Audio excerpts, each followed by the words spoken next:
The Grog Metal Head steel tip graffiti marker is proclaimed by its makers over at Grog to be the war hammer. They claim that it will write where other markers will fail. And I think it is time that we call Grog out on that claim and take a look at the Grog Metal Head steel tip graffiti marker in a full tagging test, and more importantly, a surface test to really see if this thing can write on concrete, wet surfaces, rust, and the like, as they proclaim so prominently. So let's get right to it.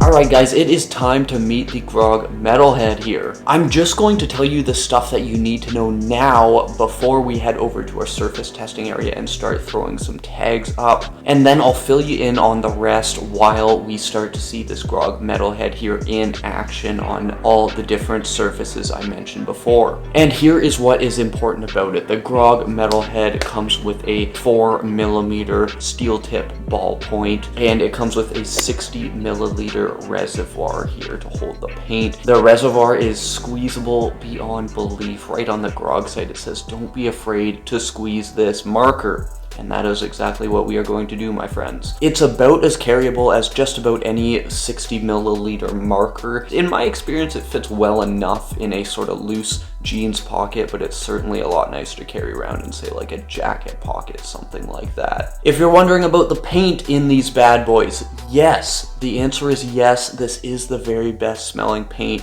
you've ever smelled. Oh wait, that wasn't what you were wondering? Oh, that's weird.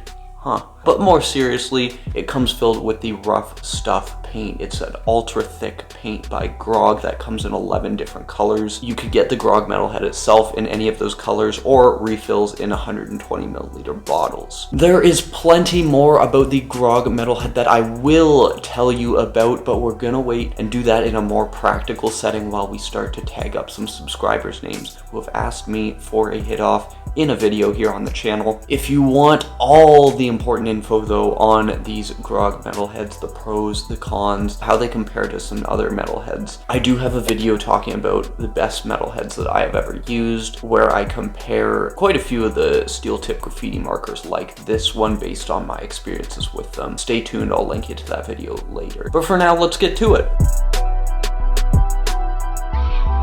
Okay, so we are going to start off writing on this nice smooth surface with these Grog Metal Heads and get progressively rougher in terms of the surfaces as we go. Today you're going to see some tags done in Foundry Orange, Lamborghini Yellow, and a mix of Slimer Green and the Foundry Orange at some point. But after we have done plenty of tags with the Grog Metal Heads here, since I have used this product for over 5 years now, and since we really do try and keep these reviews completely honest here on the channel, you guys know that, I'll be able to tell you afterwards my experiences with the Grog Metal Heads and the Ruff Stuff paint. How are they going to hold up in the street and freight environment? Will this Grog Metal Head break down? Will the Ruff Stuff paint fade? What are the cons of it? All that kind of stuff we will cover. And I'll be able to give you definite answers to those because I have so much data basically from using this over a long period of time. And if you do appreciate the honesty I try and inject into these reviews, feel free to hit the subscribe button. It helps me sustain the content on this channel, and it gives it a much better chance of appearing on your YouTube homepage for you to watch if you're interested. But like I said, we'll start off on the smooth surface here and we will move to the rougher ones as we go, so let's get to the tags.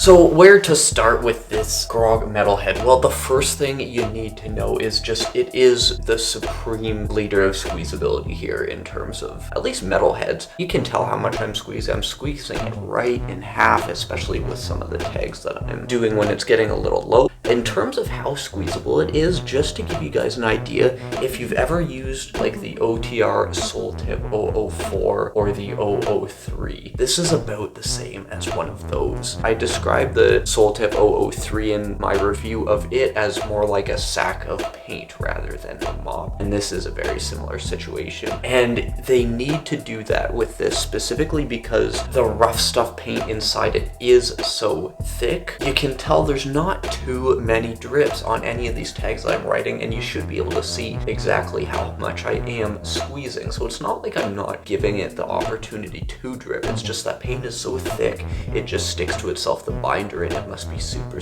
heavy duty or something like that, I don't know, but that's just the kind of paint it is. And personally, I think it's a great choice of paint that Grog has made for this particular type of marker. I think it works quite well. So obviously you get that nice three-dimensionality in your lines and drips with a thicker paint like you would with any. What you might not expect that is something super standout-ish about the Grog Metal Head here is with the Ruff Stuff paint, it's actually one of the glossiest paints you will get. I'll try and show you some good shots that I got of it, but it's just glossy beyond belief. Even after it dries, it's still quite glossy. And how that gloss holds up over time, well, we'll talk about that later when I'm talking about my experiences with it.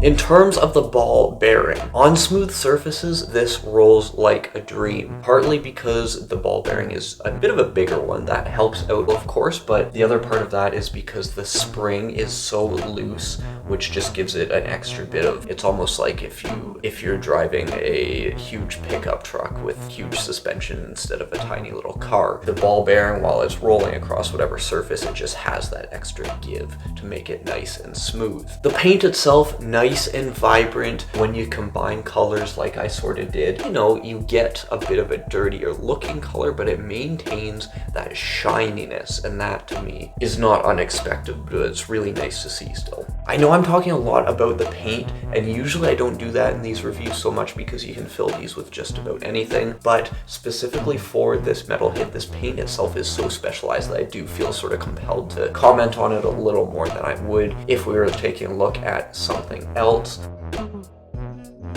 And I actually have a way to prove to you exactly how long Ruff Stuff paint lasts on a surface, on a metal outdoor surface, on rusted over metal outdoor surface. So we'll be taking a look at that later as well. Writing on rougher surfaces like cement and stuff like that are not finished, they're not this nice glossy smooth testing area surface we have. The more real surfaces, the ones that most graffiti writers at least are probably going to be writing on more commonly, you do have to write slow, of course, and that's the big drawback with these metal heads that I think turn a lot of writers away from them, aside from the fact that it's a very different feel from mops. I myself, even though I've used these quite a bit throughout the years, I still feel awkward using them. Like, I'd still rather be using a mop, and I feel like I can write better styles with a mop compared to this stuff. But the sort of slowness that you get on those rougher surfaces is just a consequence of it being a rougher surface, whether you like it or not. I think the main thing about the rougher surfaces is that this thing still spits the paint out, which is assisted by how springy that spring is, like I talked about earlier with my really weird comparison to like a pickup truck versus a little car. So it allows that paint to really pour out.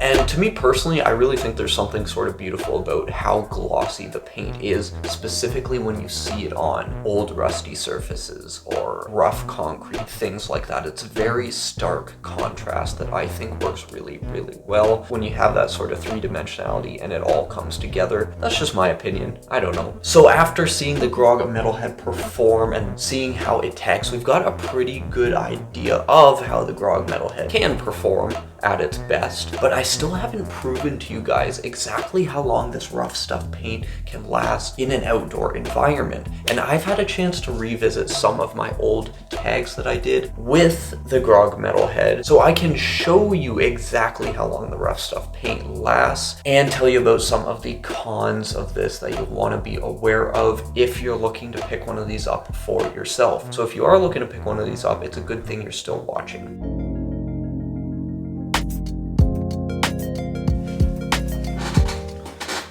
Right now, I'm going to do two things. The first of those being, I'm going to tell you some of the cons of this Grog Metal Head that you'll notice only by using it over long periods of time.